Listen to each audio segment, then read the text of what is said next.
Hebreos capítulo 12, vamos a continuar con la quinta enseñanza de la serie La disciplina en la iglesia o la disciplina eclesiástica. Hebreos capítulo 12.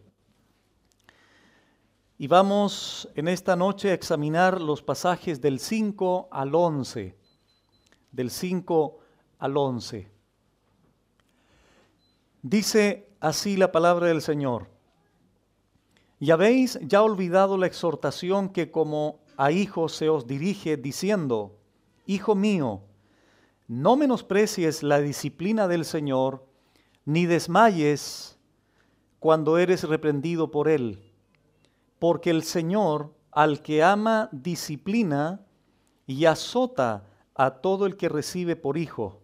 Si soportáis la disciplina, Dios os trata como a hijos, porque ¿qué hijo es aquel a quien el Padre no disciplina?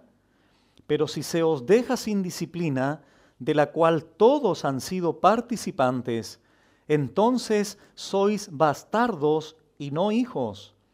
Por otra parte, tuvimos a nuestros padres terrenales que nos disciplinaban y los venerábamos. ¿Por qué? ¿No obedeceremos mucho mejor al Padre de los Espíritus y viviremos? Y aquellos ciertamente por pocos días nos disciplinaban como a ellos les parecía, pero para lo que nos es provechoso, para que participemos de su santidad. Es verdad que ninguna disciplina al presente parece ser causa de gozo, sino de tristeza, pero después da fruto apacible de justicia a los que en ella han sido ejercitados. El tema de hoy es la disciplina, un bien de amor. Un bien de amor. Hace algunas semanas atrás iniciamos esta serie y explicamos en Mateo 18 el significado o la definición de la disciplina desde la óptica del Señor y su proceso, es decir, cómo debemos de proceder ante una persona en la iglesia que insiste en un pecado. Establecimos claramente los pasos, el proceso. Después estimamos conveniente dar algunos ejemplos de personas en la iglesia, llámese individuales o grupales, el caso del fornicario en Corinto, el caso de Ananías y Zafira en Hechos 5 y el caso de los hermanos ociosos de Primera Tesalonicenses que no querían trabajar. Y vimos allí, hermanos, la determinación de Dios a través de Pablo de cómo se procedió ante personas, pecadores como tal, pero también ante el relajo de la iglesia. Y fue tan visible, hermanos, de cómo Dios ve la disciplina, el orden, la pureza y la santidad en la iglesia local. Yo creo que ninguno de nosotros quedó exento de finalmente entender, hermanos, que si nosotros somos el cuerpo de Cristo, si somos el cuerpo de Cristo, tenemos forzosamente que manifestar orden al mundo, pureza al mundo, santidad al mundo, porque es su cuerpo, somos su iglesia. Sería una contradicción enorme predicar aquí que el Señor nos ha salvado, nos ha perdonado, nos ha limpiado de nuestros pecados y afuera vivimos tal cual como vive el mundo.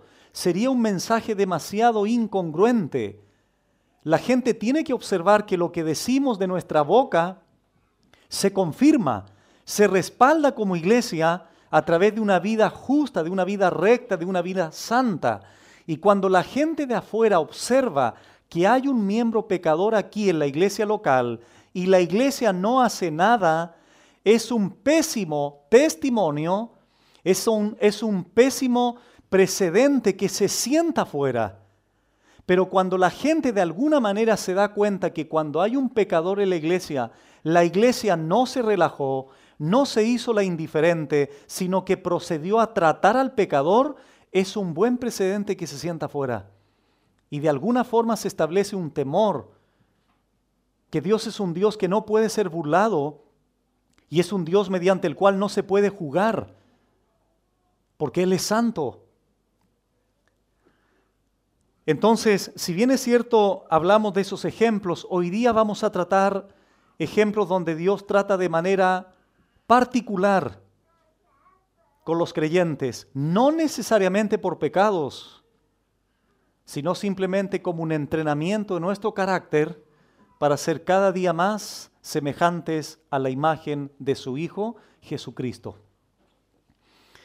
Antes de entrar a los versículos, retrocedamos al capítulo 10 de Hebreos, por favor, para leer algunos pasajes que nos van a ayudar, un poquitito más al contexto. Hebreos 10, 32. Hablando el escritor aquí a este grupo de hebreos, dice: pero traed a la memoria los días pasados en los cuales, después de haber sido iluminados, sostuvisteis gran combate de padecimientos.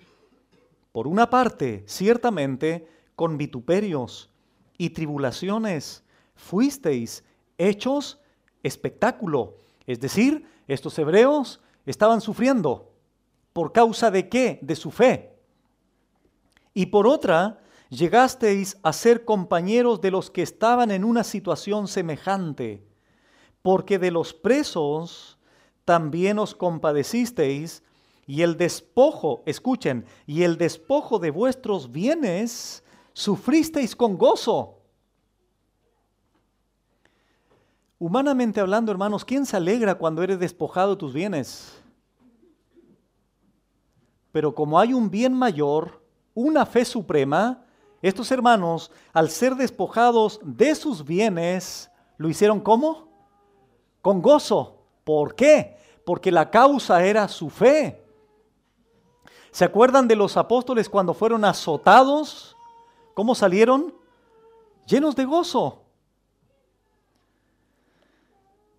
Sabiendo que tenéis en vosotros una mejor y perdurable herencia en los cielos, no perdáis pues vuestra confianza, que tiene grande galardón.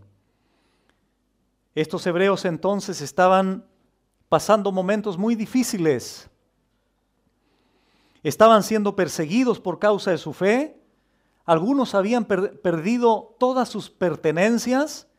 Y ahora, ¿qué necesitaban estos hombres? Ser estimulados. Pastor, ¿y estimulados con la disciplina? ¿Estimulados cómo? ¿Hablándoles que Dios los castiga? Se les exhorta a continuar corriendo la carrera sin desmayar. Ahora, ¿qué hace el escritor a los hebreos? No en vano está Hebreos 11. El escritor a los hebreos les dice: ustedes han sufrido, han sido despojados de sus bienes, pero escuchen ahora, les voy a dar ejemplos de hombres y mujeres del Antiguo Testamento que sufrieron igual que ustedes, para que esos ejemplos los estimulen a ustedes a continuar la carrera de la fe. Por eso es que en Hebreos 11 se comienza a hablar de lo que es la fe y se comienza a hablar de ejemplos de hombres y mujeres que vivieron de acuerdo a esa fe, pero no lo pasaron bien. Miren ustedes ahora en Hebreos 11, 36. Ahí se menciona a Abraham, a José, Isaac, Moisés, etcétera, etcétera. Dice Hebreos 11:36, otros experimentaron vituperios y azotes, y a más de esto prisiones y cárceles. Fueron apedreados, aserrados. Cuenta la tradición que Isaías fue aserrado como profeta de Dios. Puestos a prueba, muertos a filo de espada, anduvieron de acá para allá cubiertos de pieles de ovejas y de cabras, pobres, angustiados, maltratados, de los cuales el mundo no era digno, errando por los desiertos, por los montes, por las cuevas y por las cavernas de la tierra. Y todos estos, aunque alcanzaron buen testimonio mediante la fe, no recibieron lo prometido, proveyendo Dios alguna cosa mejor para nosotros, para que no fuesen ellos perfeccionados aparte de nosotros. ¿Qué hace entonces el escritor a los hebreos? Ustedes han sufrido, es verdad, pero miren ahora la lista de hombres que también han sufrido por ustedes. Lo que ustedes están sufriendo no es anormal.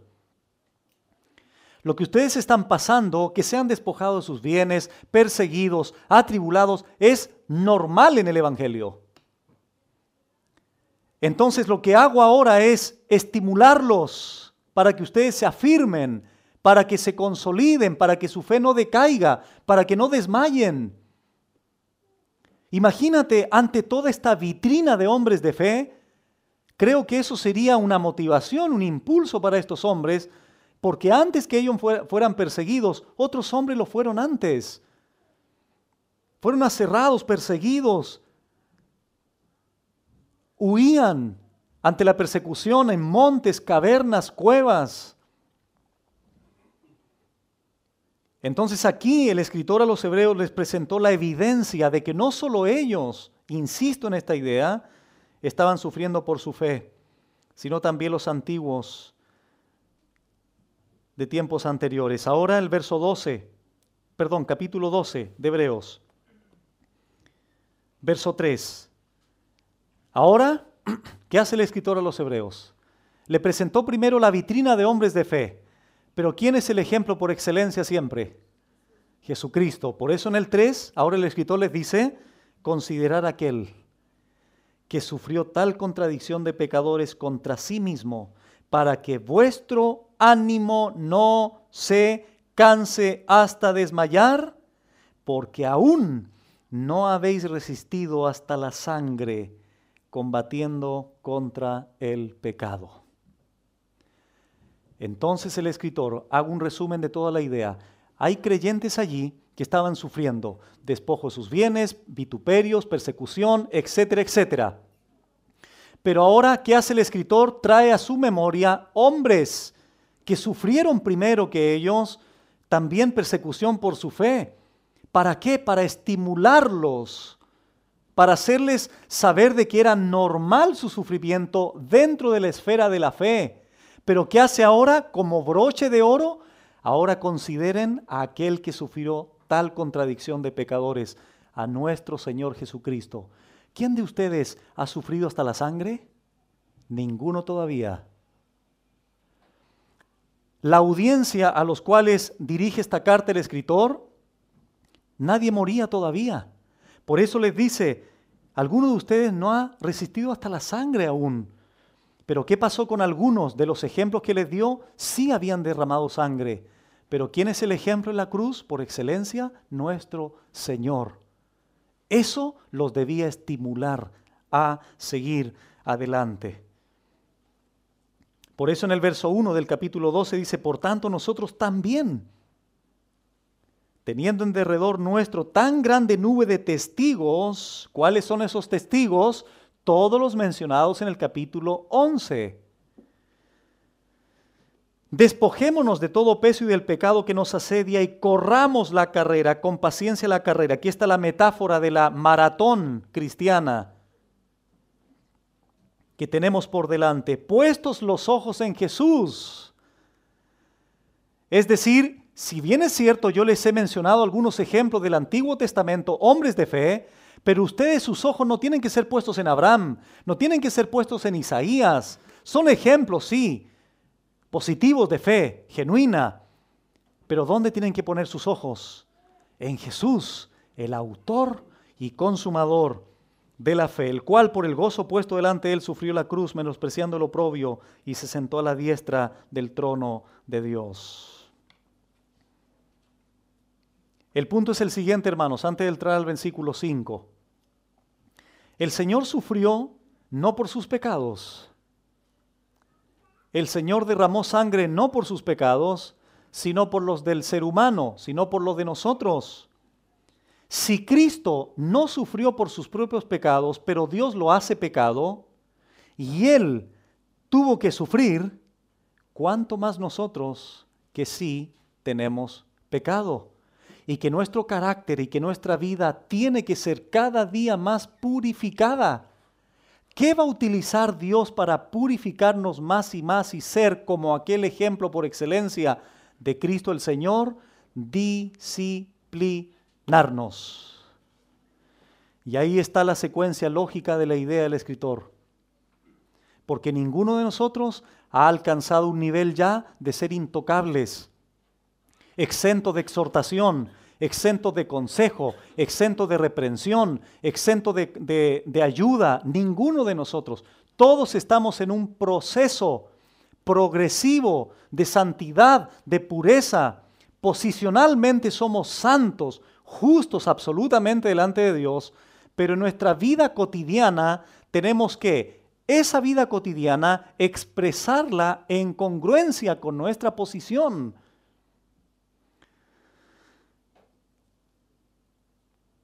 Todos entonces los sufrimientos que pasa el creyente, que vivimos, Dios lo usará para edificarnos. Y si cometemos pecados, esos mismos pecados y sufrimiento que trae el pecado, incluido eso, Dios lo puede usar como elemento disciplinario para poder trabajar en nuestra vida personal. La idea, hermanos, al final de este tema es que cuando te vayas a tu casa, mires con otros ojos todo lo que te aflige. Tengas otra mirada de todo lo que te aflige, porque de manera soberana, de manera omnisciente, de manera suprema, Dios está trabajando silenciosamente a través de ese problema, adversidad, sufrimiento, persecución, etcétera, etcétera. Porque si no lo observamos así, no puede cumplir su propósito. Muy bien. A continuación, en el verso 5, en contraste con el principio que se estableció la metáfora de la maratón o de la carrera, ahora el escritor a los Hebreos utiliza la metáfora de la familia, de los padres terrenales, para al final también hablar de un gimnasio, en congruencia con la carrera de la fe. Vamos entonces al verso 5. Y habéis ya olvidado la exhortación que como a hijos se os dirige, diciendo: Hijo mío, no menosprecies la disciplina del Señor, ni desmayes cuando eres reprendido por Él. Ya habéis olvidado la exhortación. ¿Cuál fue el problema aquí? Que se había echado al olvido la palabra de Dios. Por eso el escritor dice: ya habéis olvidado la exhortación que como a hijos se dirige. Debemos tener mucho cuidado de olvidarnos de lo que su palabra dice respecto de nuestra vida, de cómo conducir nuestra vida. Por esa razón es que el creyente continua y permanentemente debe ser expuesto a escuchar la palabra de Dios, porque la única forma de estar recordando lo que Dios nos dice en su palabra. No necesitamos más revelación, ¿cierto? Porque la revelación ya está completa. Necesitamos iluminación, recordar continuamente lo que el Señor nos ha enseñado en su palabra, lo que ya está escrito. Esta audiencia entonces debía volver y considerar la Escritura. Ya habéis olvidado, le dice el escritor. ¿Cuál es la exhortación que no debían olvidar? Hijo mío, no menosprecies la disciplina del Señor. Eso habían olvidado. Era algo común. Era algo común la disciplina del Señor. ¿Dónde se había enseñado eso? En Proverbios 11. Salomón había enseñado eso en la ley, en el Antiguo Testamento, específicamente en Proverbios. Pero ellos lo habían olvidado. Entonces, ¿qué no debían olvidar? La exhortación que como a hijos se os dirige, diciendo: Hijo mío, no menosprecies la disciplina del Señor. Amados hermanos, el primer llamado es: cuando el Señor comience a tratar con nosotros, no menosprecies eso. No critiques eso. Pero es que, pastor, usted no sabe lo que estoy sufriendo. Tú no necesitas que yo sepa que tú estás sufriendo. Lo que necesitas saber es que tú no debes menospreciar lo que Dios está haciendo en tu vida. No necesitas saber primariamente que la gente sepa lo que estás pasando. Lo que necesitas saber es que no debes menospreciar, no debes quitarle valor, no debes mirar en poco lo que te está pasando.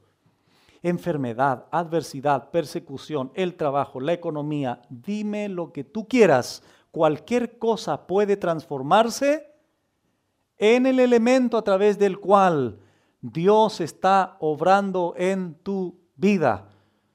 Sería ridículo entonces, hermanos, entendiendo esto, que comencemos a juzgar, a criticar, a cuestionar, a ser soberbios cuando Dios me disciplina, porque el Señor me dice, no menosprecies eso, hijo, porque eso está generando algo de valor en tu vida que ahora no lo ves.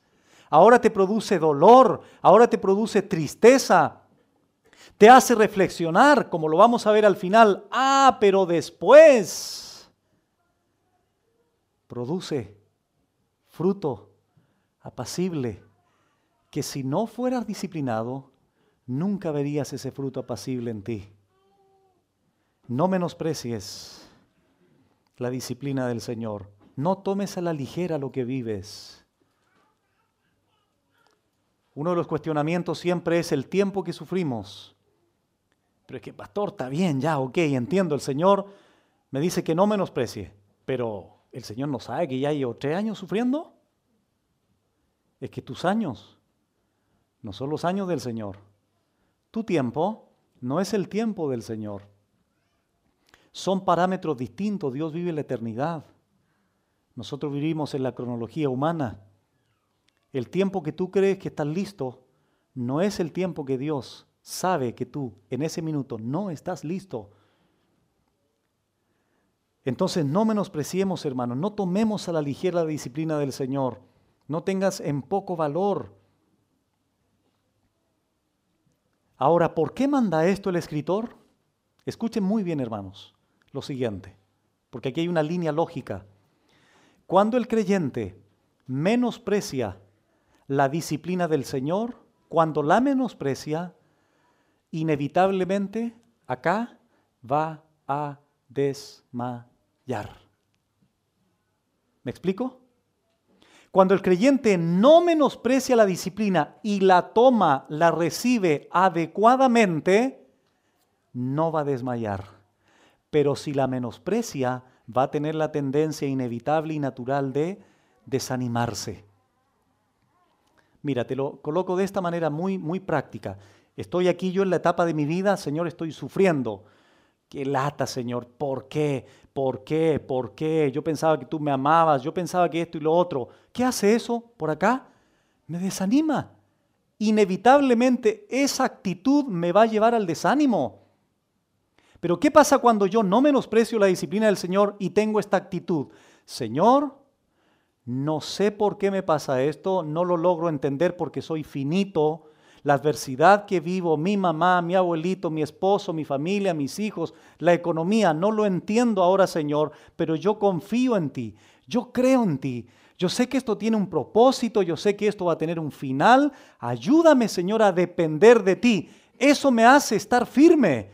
Esa actitud de confianza me hace no desmayar. Dios nos conoce más, hermanos, a nosotros que nosotros a nosotros mismos. No menosprecies lo que vives. Aunque humanamente parezca injusto, no lo menosprecies. ¿Sabes por qué? Porque si lo menosprecias, cortas, evitas que al final tenga un fruto apacible.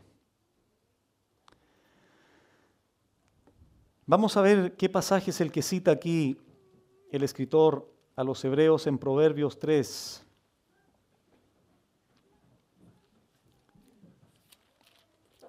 Creo que dije anteriormente Proverbios 16, me equivoqué, Proverbios 3, 11 y 12. Esto es lo que no debían olvidar la audiencia de los Hebreos. Proverbios 3, 11. No menosprecies, hijo mío, el castigo de Jehová. Humanamente, ¿qué es lo que hacemos nosotros cuando Dios nos trata? Es natural cuestionar, ¿verdad? Es natural expresar por qué, por qué, por qué. no siempre de manera humilde. No menosprecies el castigo de Jehová, ni te fatigues de su corrección, porque Jehová al que ama castiga, como el padre al hijo a quien quiere. Eso era lo que los hebreos no debían de olvidar. Esa exhortación era. Regresamos a Hebreos. ¿Qué es la disciplina? Viene la palabra griega paideia y viene de la palabra pais, que significa niño. Aquí se utiliza el contexto de la corrección, instrucción, educación, preparación que se da a los hijos. ¿Qué debemos de hacer con nuestros hijos desde pequeños? ¿Qué debemos de hacer con ellos? Formarlos, educarlos, entrenarlos, ejercitarlos, disciplinarlos, corregirlos, castigarlos, motivarlos, incentivarlos, animarlos. No es pura correa, no es pura vara. Es también ánimo, fortaleza, estar al lado de nuestros hijos, hablar con ellos, ser consecuentes entre lo que le enseñamos y cómo somos nosotros en el hogar, etcétera, etcétera. Esa palabrita utiliza el escritor para ejemplificar el trato de Dios con nosotros, sus hijos. Así somos nosotros delante de Dios, tal cual como hay que formar a nuestros hijos desde pequeños. Tenemos que hablarles 10 veces, muchas veces. ¿No es acaso así con nosotros, Dios? ¿O cuando Dios te habla la primera vez obedeces inmediatamente? ¿No es así? ¿Y qué tiene que hacer Dios entonces cuando te vuelves terco? Disciplinarte. Y cuando te pones más terco, azotarte. Porque de otra forma no entendemos, somos así por naturaleza. Y esto, hermanos, los que son padres lo saben, esto es algo de todos los días. Un papá nunca puede decir, a ver hijo, te voy a educar una vez al mes. Bueno, el tema es todos los días, muchas veces se torna cansador. Así debe hacerlo Dios con nosotros, porque somos tal cual como niños desobedientes, que necesitan corrección, guía, dirección, castigo, etcétera, etcétera. Para que estos niños puedan crecer y desarrollarse normalmente y puedan alcanzar una madurez. No es una educación permisiva ni consentidora, como desgraciadamente muchos padres lo hacen, sino que se recurre al castigo cuando es necesario en bien del hijo. Si no entendemos, hermanos, lo que nos sucede, si no entendemos, repito, que lo que nos sucede, Dios lo usa para llevar a cabo su disciplina, no podemos ser beneficiados por esa disciplina en toda su plenitud. Pero cuando lo logramos entender, entonces la actitud del creyente es diferente. Debemos ser sensibles a su trato, no quejarnos, no cuestionar a Dios, por más incomprensible que sea la situación que vivimos, solo debemos confiar en Él. Arthur Pink dijo las siguientes palabras, cito, recuérdese cuánta escoria queda aún en el oro. Vea la corrupción de su propio corazón y maravíllese de que Dios no le ha afligido con mayor severidad. Hágase el hábito de seguir sus pasos y será menos probable que reciba sus zarpazos. Fin de la cita. No seamos, hermanos, indiferentes a su disciplina, porque es el mejor remedio para nosotros. Qué maravilloso sería si Dios nos dijera, hijo, esto tienes que hacer. Sí, papito, inmediatamente lo hago. Qué maravilloso sería, ¿cierto? Pero ¿lo haces así? Yo tampoco, por si no lo sabían. Somos desobedientes y necesitamos varias veces de parte del Señor el trato duro, porque somos tercos, somos porfiados. Dios nos ha dicho en su palabra, esto es lo que no debían olvidar estos hermanos, que habría sufrimiento. Era normal, pero que ese sufrimiento fuera por pecados o no fuera por pecados, Dios lo podría usar en su multiforme sabiduría para poder formar en ellos el carácter de Cristo. En segundo lugar, no olviden, primero era no menosprecies la disciplina del Señor, en segundo lugar, ni desmayes cuando eres reprendido por Él. ¿Dios nos reprende? Sí. ¿Y el liderazgo? También. Porque Dios nos usa a nosotros o a un hermano, como lo vimos en Mateo 18, para reprender a alguien que no se está conduciendo de manera piadosa. Dios nos reprende. Pero no desmayemos, hermanos, no desmayemos, porque tanto la disciplina como la reprensión, que hay una relación íntima entre esas dos palabras, tienen un propósito. No desmayemos cuando eres reprendido por Él. No desmayes, no te desanimes. Lo que sea que estés viviendo, mantente firme, firme, confiando en el Señor. Muchas veces, humanamente, queremos, siempre ustedes me han escuchado la expresión de la jerga del boxeo, del ámbito del boxeo. ¿Qué pasa cuando el entrenador ve que el boxeador ya no da más y que lo puede liberar de los golpes y del knockout? ¿Qué hace?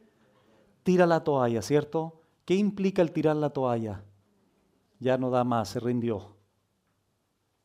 Bueno, siempre ustedes han escuchado de aquí, no tires la toalla.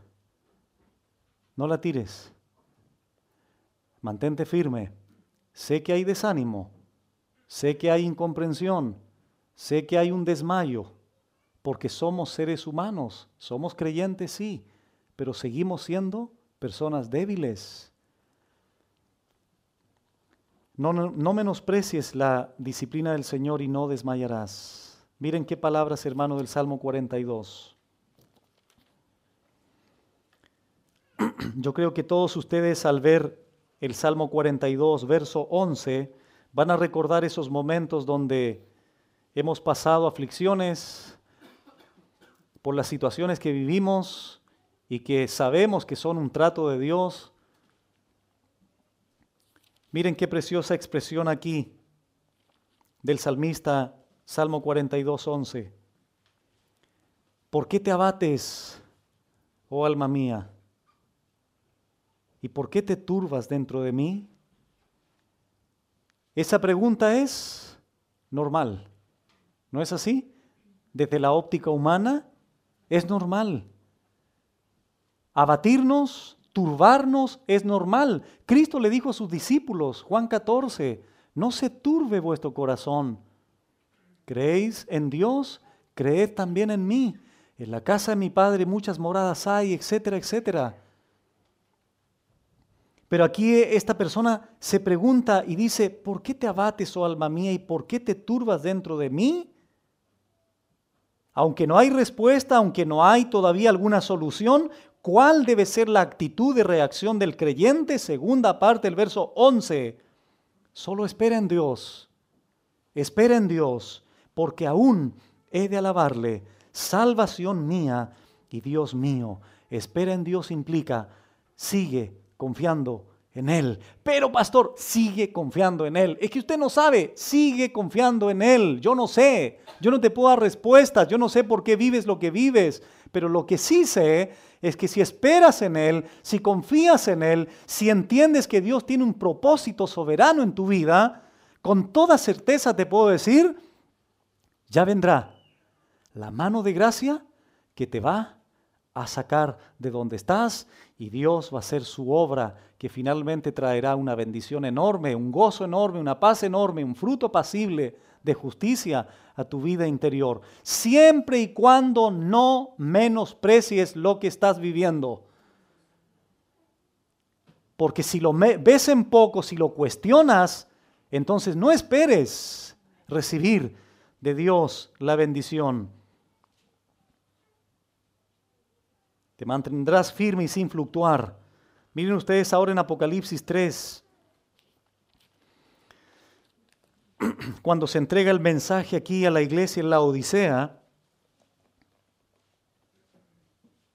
No desmayes cuando eres reprendido por él. Y dice Apocalipsis 3, 19, utilizando el mismo verbo de Hebreos 12, el Señor aquí hablándole a Juan le dice, yo reprendo y castigo a todos los que amo. Sé pues celoso y arrepiéntete. Yo reprendo y castigo. Ya vamos a ver eso de la causa de la disciplina del Señor. Por lo tanto, para terminar esta idea, el creyente corre dos riesgos cuando vive la disciplina del Señor. Número uno, menospreciarla, y eso te llevará a desmayar. No hagas eso. No la menosprecies, valórala, aunque te cause dolor, porque eso te llevará a no desanimarte. A continuación, regresamos a Hebreos 12. A continuación, la razón, hermanos, del por qué Dios nos disciplina.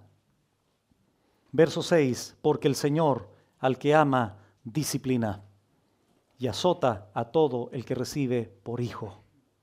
¿Cuál es la causa de la disciplina del Señor? Su amor. Su amor, pero ¿cómo? No entiendo, Señor, si me provocas dolor, ¿cómo me dices que me amas? Te amo y por eso te disciplino.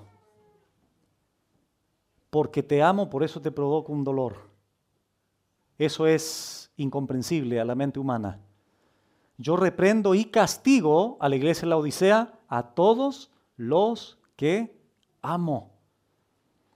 Y el azote es la prueba de que somos sus hijos. Si pudiéramos dar otra definición de la disciplina del Señor, sería esta: la disciplina de Dios es su máxima expresión de amor. De acuerdo al pasaje, de ahí el título, la disciplina, un bien de amor, un bien de amor. Una de las respuestas que nos dan nuestros hijos cuando los castigamos es: papá, tú no me quieres. ¿No es así? ¿Cómo relaciona nuestro hijo cuando lo castigamos físicamente? Que el papá no le quiere. Hay incomprensión en su mentecita. Pero si nuestros hijos pudiesen entender que si lo hacemos precisamente es porque los amamos, probablemente la mirada de ellos también sería distinto a ese castigo. Eso es. ¿Cómo podría decirte tu hijo, cómo mamá me puede decir que me ama si me duele lo que me haces? Es que es un dolor piadoso. Es un dolor pedagógico. Es un dolor necesario.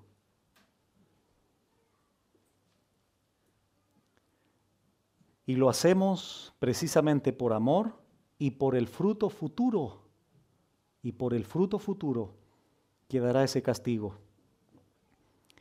Estos dos verbos entonces son importantes como acción de Dios ante sus hijos. La disciplina, que ya lo vimos, y el azote. La palabra azote aquí, mastigo en el griego, es flagelar con un látigo.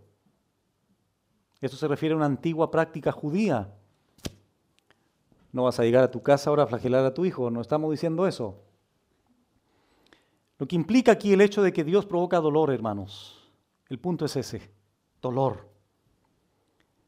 Esto nos muestra claramente que Dios muchas veces dentro de su disciplina va incluido dolor. Es inevitable. El dolor purifica el corazón. El dolor nos hace más piadosos delante de Dios. Desgraciadamente es así. Vamos al Salmo 89. Salmo 89. Verso 30 al 32.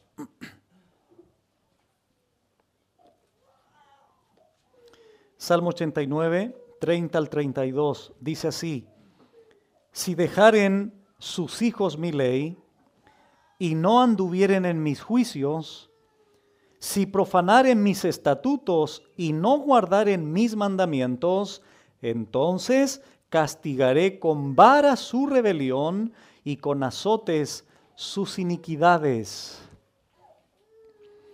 Entonces castigaré con vara su rebelión y con azotes sus iniquidades. Porque Dios a sus hijos que ama los disciplina y azota al que recibe por hijo. Salmo 94. Salmo 94, verso 12 y 13. Bienaventurado el hombre a quien tú, Jehová, corriges y en tu ley lo instruyes para hacerle descansar en los días de aflicción, en tanto que para el impío se cava el hoyo. Regresamos a Hebreos 12. Y azota a todo el que recibe por hijo. Es decir, no todos son recibidos como hijos.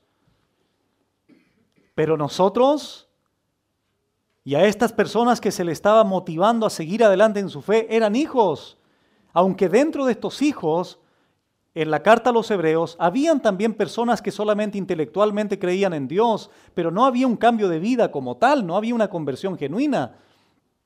Pero aquí se refiere a estos hijos. Él azota al que recibe por hijo. ¿Quiénes son esas personas? Juan 1:12. Mas a todos los que le recibieron, les ha dado la potestad de ser llamados hijos de Dios. Primera de Juan 3:1. Mirad cuál amor nos ha dado el Padre para que seamos llamados hijos de Dios. Todos aquellas personas que han abrazado la fe, y no solo la fe, sino la enseñanza del Señor, la doctrina del Señor, se han arrepentido de sus pecados, esas personas deben de entender que va a llegar un momento en su vida donde Dios va a tener que comenzar a disciplinarlos y azotarlos, porque implica que Él es su Padre.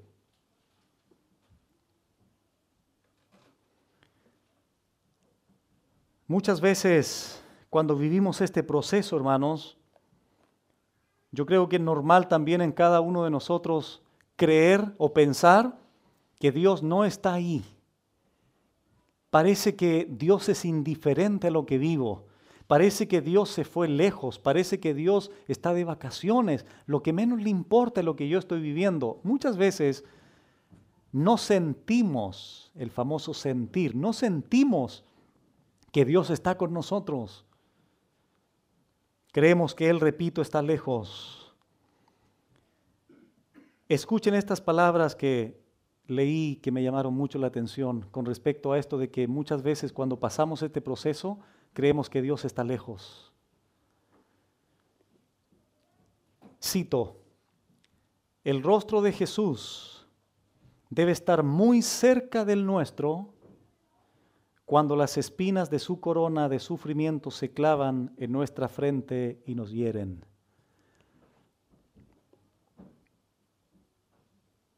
Porque el Señor al que ama disciplina y azota a todo aquel que recibe por hijo. Es por amor que Él hace lo que hace en tu vida. ¿Qué dijo el profeta Jeremías? Con amor eterno te he amado, porque de tal manera amó Dios al mundo.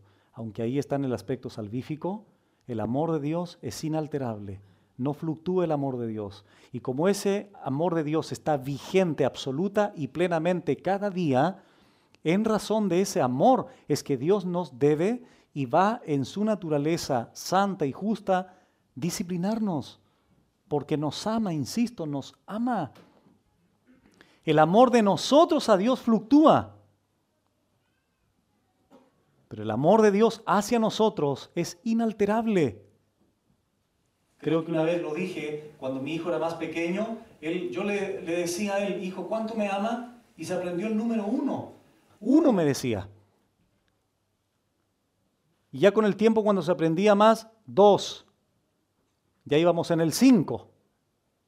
Eso, a través de eso él expresaba cuánto amor me tenía. Pero cuando había disciplina, bajábamos de nuevo al 1 o al 2, porque él asociaba el castigo con no, tú no me quieres, papá, así que yo te quiero. Fluctúa el amor del ser humano.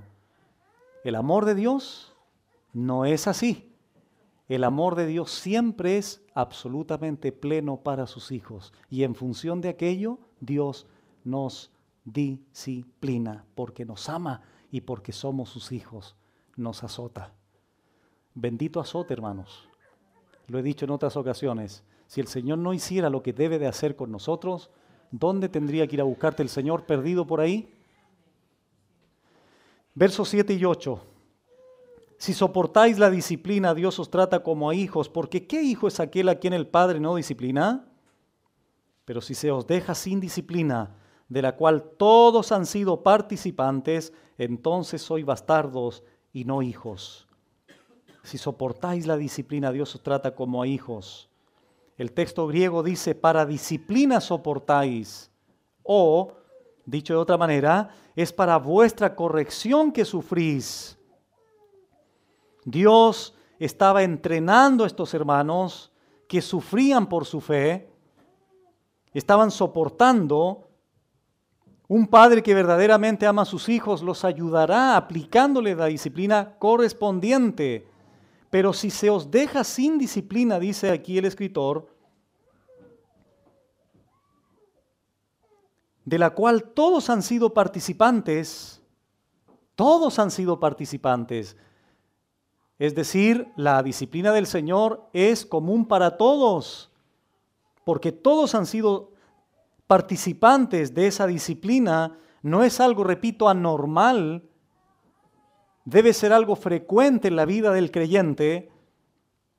Entonces sois bastardos y no hijos. Todos los que somos creyentes, tarde o temprano, seremos disciplinados por el Señor, tarde o temprano, como un beneficio de Él. Porque de lo contrario, sois bastardos, dice el escritor. Bastardo significa una persona ilegítima, no hijo. Sois bastardos y no hijos. Si yo veo a mi hijo, que es mi hijo, que quiebra un vidrio al vecino, ¿qué voy a hacer porque es mi hijo? ¿Tengo yo alguna autoridad sobre él para poder disciplinarlo? Sí, ¿verdad? ¿Por qué? Porque es mi hijo. Pero a mí no me importa si el hijo del vecino le quiebra el vidrio al otro vecino. ¿Por qué? Porque no es mi hijo. No tengo ninguna necesidad de disciplinarlo. Pero cuando se trata de mis hijos, entonces tengo toda la facultad de parte de Dios para disciplinarlos. Eso es lo que dice aquí. Si soportáis la disciplina, Dios os trata como a hijos, porque somos sus hijos. Porque ¿qué hijo es aquel a quien el Padre no disciplina? O sea, el escritor asume que todo padre disciplina a sus hijos. Pero si se os deja sin disciplina, de la cual todos han sido participantes, entonces sois bastardos y no hijos. Deuteronomio 8. Deuteronomio capítulo 8.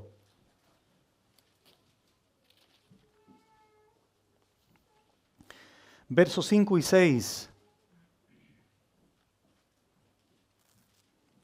Dice, reconoce a sí mismo en tu corazón que como castiga el hombre a su hijo, nuevamente aquí Moisés asume que todo padre castiga a su hijo, así Jehová tu Dios te castiga. Guardarás pues los mandamientos de Jehová tu Dios andando en sus caminos y temiéndoles. Regresamos a Hebreos 12, verso 9. Por otra parte dice, tuvimos a nuestros padres terrenales que nos disciplinaban y los venerábamos. Nuevamente aquí el escritor asume que los padres terrenales, ¿cuál es su función normal, natural, con sus hijos? Corregirlos, disciplinarlos. Es algo asumido por el escritor, es algo normal. Lo anormal es que los padres no lo hagan. Por otra parte, tuvimos a nuestros padres terrenales que nos disciplinaban y los venerábamos, los respetábamos, aun cuando nos disciplinaban. Ahora el contraste es, ¿por qué no obedeceremos mucho mejor al Padre de los Espíritus y viviremos? En otras palabras, ¿tus padres te disciplinaron? Se supone que hay un respeto hacia ellos, independiente que haya sido justo o injusto. Más abajo lo dice el escritor. Pero había un respeto por ellos. pero siguen siendo padres humanos, terrenales.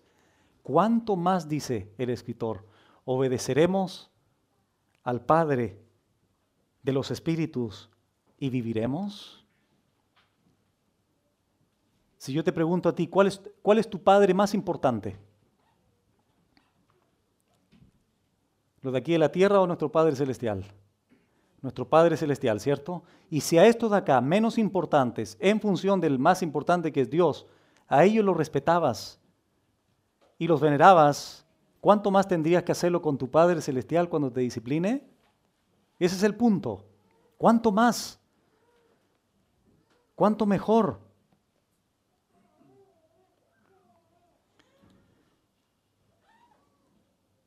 Escuchen, hermanos, lo siguiente. En el proceso de crecimiento de nuestros hijos, ellos saben instintivamente que un padre que los disciplina con justicia es un padre que los ama y se preocupa por ellos.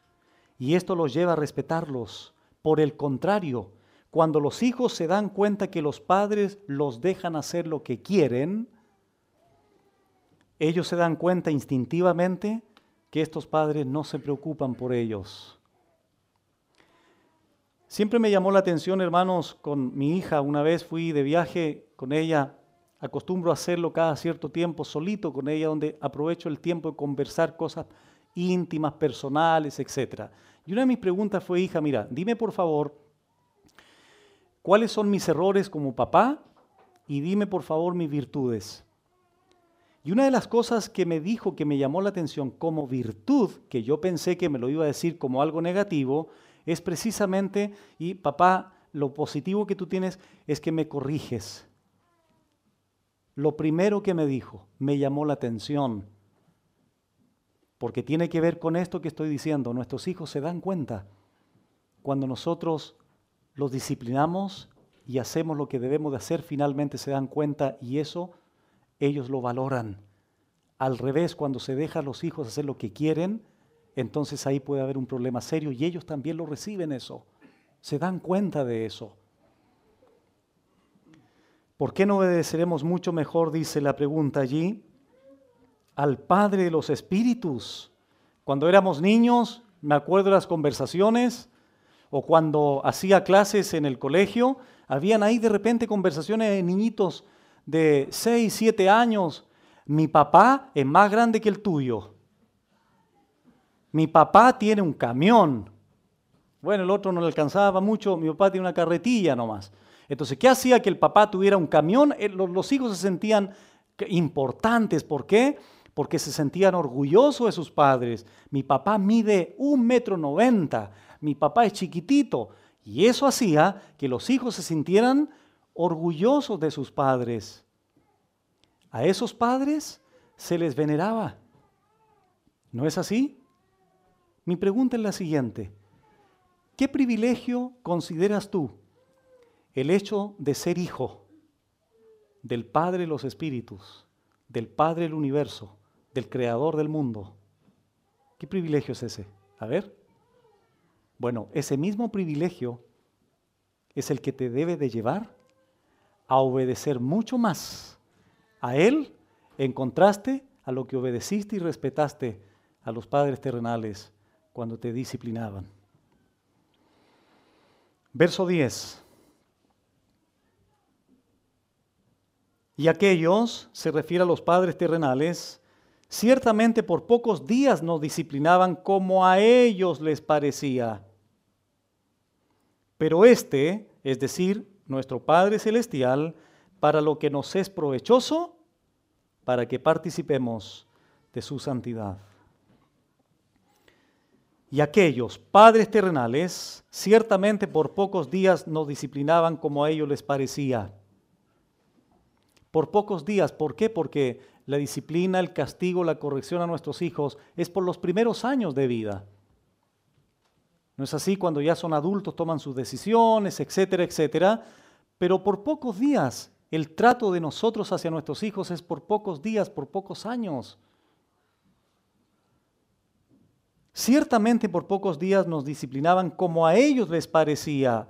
Es decir, no siempre fue el castigo justo. como a ellos les parecía, muchas veces usaban palos, usaban correas, ollas, qué sé yo, cualquier elemento que se les viniera a sus manos, con eso castigaban. No estoy justificando eso, hermanos. Estoy simplemente diciendo lo que el texto dice. Como a ellos les parecía, fuera injusto el objeto, no importaba cualquier cosa. La idea era hacerle entender al hijo que su desobediencia tenía que ser castigada. No disciplinaban como a ellos les parecía. Nuevamente el contraste. Pero ¿a quién se refiere este? A nuestro Padre Celestial, para lo que nos es provechoso, para que participemos de su santidad. Hermanos, la diferencia con los padres terrenales, que lo hacen por pocos días y como a ellos les parece, ¿cuál es el contraste? La disciplina para nosotros no es por pocos días, a diferencia de nuestros hijos. Es todo el proceso de vida que estemos aquí en la tierra. ¿Sabes cuándo Dios te va a dejar de disciplinar? Cuando seas semejante al cuerpo de gloria de su Hijo Jesucristo, en la glorificación. Antes de eso, no. Y como a ellos les parecía, muchas veces injustamente, mi pregunta es la siguiente: ¿nuestro Padre Celestial alguna vez te va a disciplinar de manera injusta? Él es perfecto. Y aunque a ti te parezca injusto su trato, a los ojos de Él es santo, justo y recto lo que te está haciendo vivir. Ese es el contraste grande que hay entre los padres aquí en la tierra y nuestro Padre Celestial. La disciplina del Señor siempre será perfecta, en el momento perfecto y con la persona correcta, para lo que nos es provechoso, para lo que nos es útil, beneficioso, cuando Él nos disciplina. Y aquí está el propósito por excelencia, para que participemos de su santidad. Para que participemos de su santidad. ¿Para qué te disciplina el Señor? Para ser cada día más parecido a su Hijo Jesucristo. Cristo es santo. Y lo dijo a través de Pedro: sed santos porque yo soy santo. Es decir, si el Señor no te disciplinara, si el Señor no te castigara, no podríamos alcanzar progresivamente una mayor santidad. Porque vuelvo a insistir, ¿quién de nosotros al leer un pasaje de la Biblia, sí Señor, te obedezco? Ninguno. Idealmente debiéramos tener esa disposición, pero no la tenemos. Se nos tiene que hablar 20 veces. ¿Y qué hace Dios? Bueno, llevar a cabo su disciplina, su castigo, que es el proceso a través del cual Dios trata cada día con nosotros para conformarnos a la imagen de su Hijo Jesucristo, que es su santidad, de acuerdo al texto. Su propósito por excelencia es que participemos de su santidad.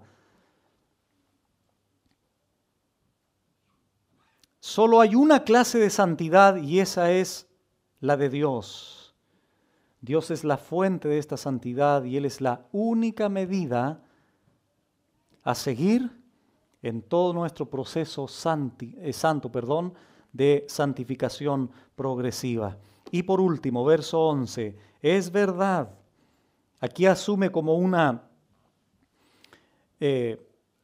como dice el texto, verdad. Aquí el escritor confirma esto y él dice, es verdad, es certero, que ninguna disciplina, ninguna, hermanos, al presente parece ser causa de gozo, sino de tristeza. Es decir, no existe la oración, Señor, disciplíname, pero por favor que me produzca deleite. Señores, ok, entendí el mensaje de hoy, pero no me disciplines duro, sino que yo me sienta bien. Ninguna disciplina al presente parece causa de gozo. Hermanos, la disciplina como tal no pretende ser atractiva ni agradable. ¿Saben por qué? Porque tendría poco poder de corrección. Pero como es o como produce tristeza, eso es lo que finalmente genera un fruto apacible. Es dura, es difícil de soportar, pero note lo que dice ahí, parece ser causa de tristeza.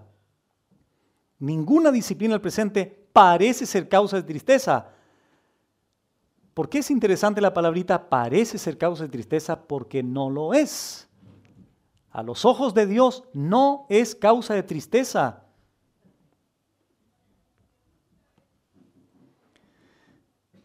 Una intervención médica, llámese como se llame, cirugía, operación, el tratamiento dental. ¿Tú has muerto de la risa al dentista? No, ¿verdad? La pregunta es, ¿pero por qué vas? Si sabes que te va a producir dolor, por el bien futuro, por el fruto final. De la misma forma, cuando Dios nos mete a la sala del dentista, simbólicamente hablando, y aunque estamos conscientes que va a provocar dolor, no es un daño, es un beneficio. Produce tristeza, produce dolor al principio, pero, después. ¿Qué significa después? Implica un tiempo. No es automático, porque lo automático es la vivencia de la disciplina, de la tristeza. Eso es automático, eso comienza a suceder, pero después, terminado el propósito, terminado el tiempo, da fruto apacible de justicia. Noten el verbo dar. La disciplina da fruto apacible de justicia. Esto se refiere a la rectitud, que equivale a una conducta moralmente santa, agradable a los ojos de Dios. Nos comenzamos a conducir de manera piadosa porque Dios nos ha pasado por su taller. A nadie le gusta pasar por el horno. A ninguno de nosotros nos gusta que nos metan ahí al taller y nos comiencen a sacarlas, a limar las asperezas, a quitar lo que sobra de nosotros. A ninguno, porque nos duele. Pero no hay otra forma, hermanos, de que seas con mayor fruto después, más apacible, más justo, más santo. No hay otra manera a la luz de la Biblia. Pero después da fruto apacible de justicia. A los que en ella, es decir, en la disciplina, han sido ejercitados. Debemos saber esa palabrita ejercitados para terminar. Esto es la disciplina, repito, hermanos, el ejercicio, el entrenamiento a través del cual nos hace Dios vivir ciertas situaciones, pero para participar de su perfecta santidad, esto es a la imagen de su Hijo Jesucristo. Charles Spurgeon dijo estas palabras, cito, «Me temo que toda la gracia que he sacado de mis tiempos de comodidad y holgura y de felicidad podrían casi caber sobre una monedita, pero el bien que he recibido por mis dolores, penas y aflicciones es en verdad incalculable.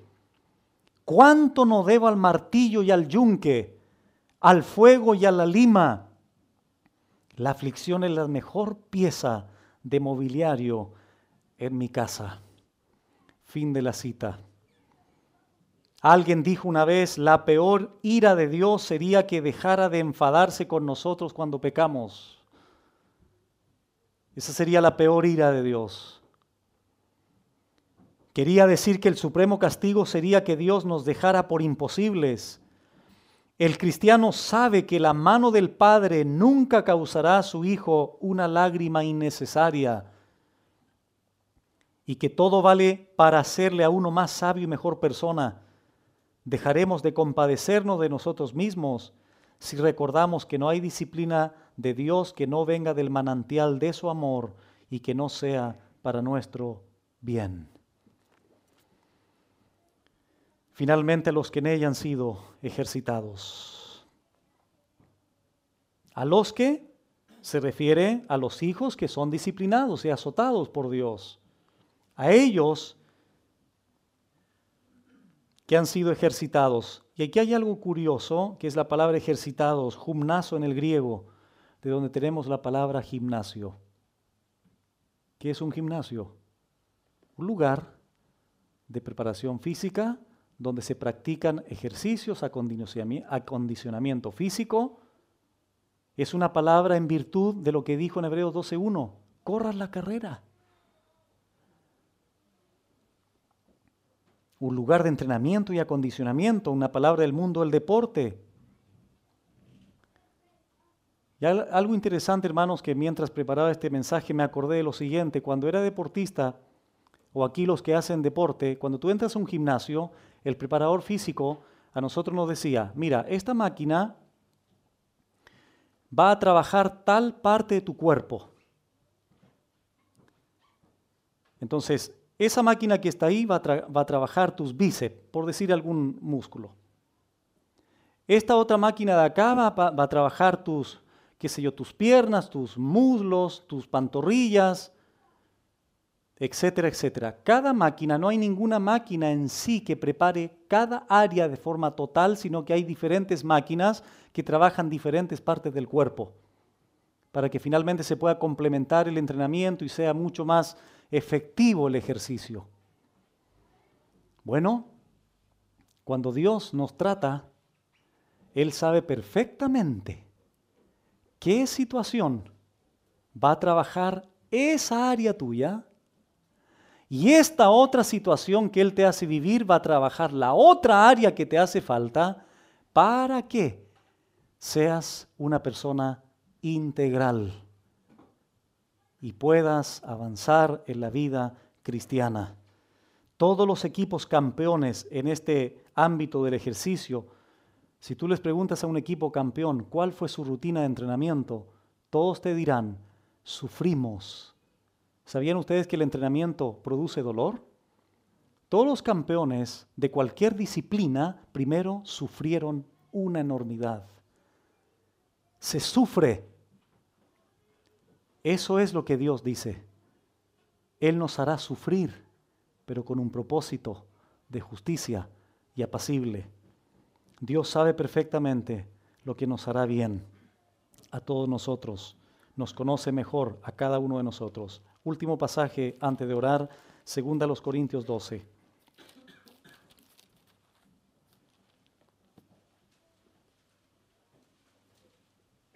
Segunda a los Corintios 12. Aquí Pablo está narrando la historia cuando fue arrebatado al paraíso.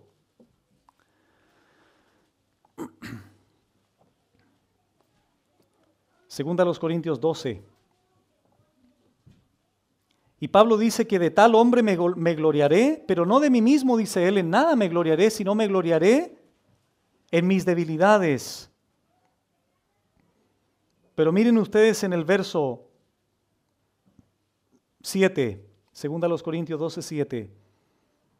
Y para que la grandeza de las revelaciones que tuvo allí en el paraíso no me exaltase desmedidamente, me fue dado un aguijón en mi carne, un mensajero de Satanás que me abofetee para que no me enaltezca sobremanera.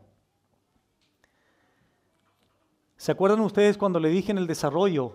¿Qué pasa cuando vivimos experiencias que nos queremos salir de ellas? Señor, por favor, ¿hasta cuándo estoy sufriendo? ¿No te das cuenta?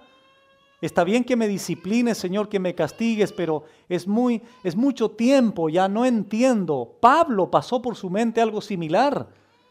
Si bien es cierto, él fue llevado al tercer cielo, al paraíso, donde oyó palabras inefables que no se podían expresar, pero resulta que Dios, en soberanía, le fue dado un aguijón en su carne, un mensajero de Satanás, para que no me enaltezca sobremanera, verso 8, respecto a lo cual 3 veces he rogado al Señor que lo quite de mí.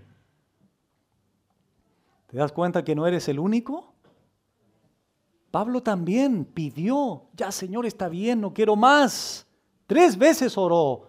Está bien tu disciplina. Esa disciplina para Pablo tenía un propósito, para mantenerlo con los pies sobre la tierra, para que el orgullo no lo invadiera de haber estado en el paraíso oyendo palabras inefables. Verso 9, y me ha dicho, bástate mi gracia, porque mi poder se perfecciona en la debilidad. Por tanto, de buena gana me gloriaré, más bien en mis debilidades, para que repose sobre mí el poder de Cristo. Por lo cual, por amor a Cristo me gozo en las debilidades. Es decir, Pablo no menospreció la disciplina, por eso no desmayó.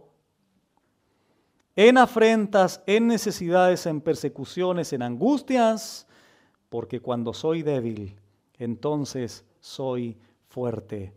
Escucha, hermano, desde la óptica humana, lo que vivió Pablo, el aguijón en su carne, un mensajero de Satanás, sea lo que haya sido, era un problema, ¿verdad? Era una aflicción, pero a los ojos de Dios fue una bendición. Entonces, una es la óptica de Dios y otra es la óptica del hombre. Mirado desde el punto de vista humano, fue un problema ese, un aguijón, una carga para él.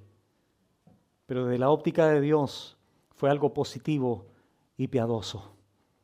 Así es lo que vivimos. A nuestros ojos puede ser una carga, pero a los ojos de Dios va a producir en algún momento, en su soberanía, fruto apacible de justicia a los que en ella han sido ejercitados.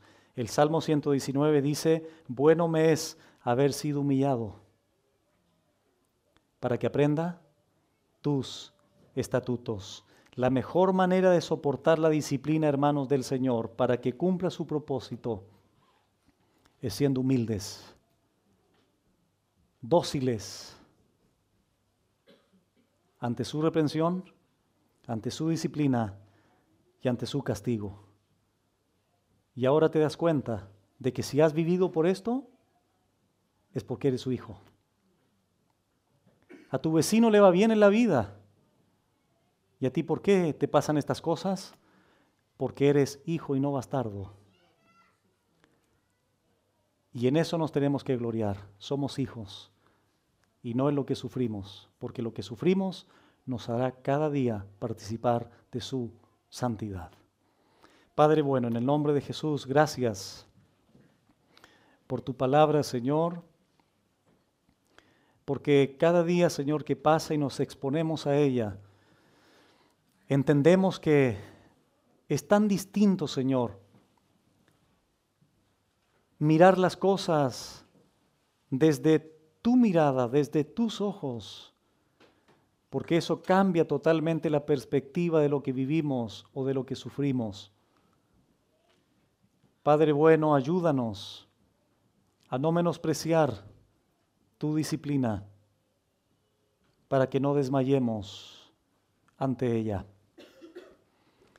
Señor, ayúdanos a entender que lo que vivimos es necesario para que maduremos, para que participemos, Señor, de tu santidad. Es verdad que sufrimos, que nos duele, que nos trae tristeza, porque ninguna disciplina parece ser causa de gozo, sino de tristeza. Pero después, Señor, nos alegramos, nos gozamos, porque nos da un fruto apacible de justicia a los que en ella han sido entrenados. Gracias, Señor, porque nos entrenas y nos tienes en tu gimnasio, donde tratas con nosotros en diferentes áreas, y cada circunstancia que vivimos nos servirá para potenciar aquellas áreas débiles de nuestro carácter y ser cada día conformados a la imagen de tu Hijo Jesucristo. Gracias, Señor. En Cristo Jesús. Amén.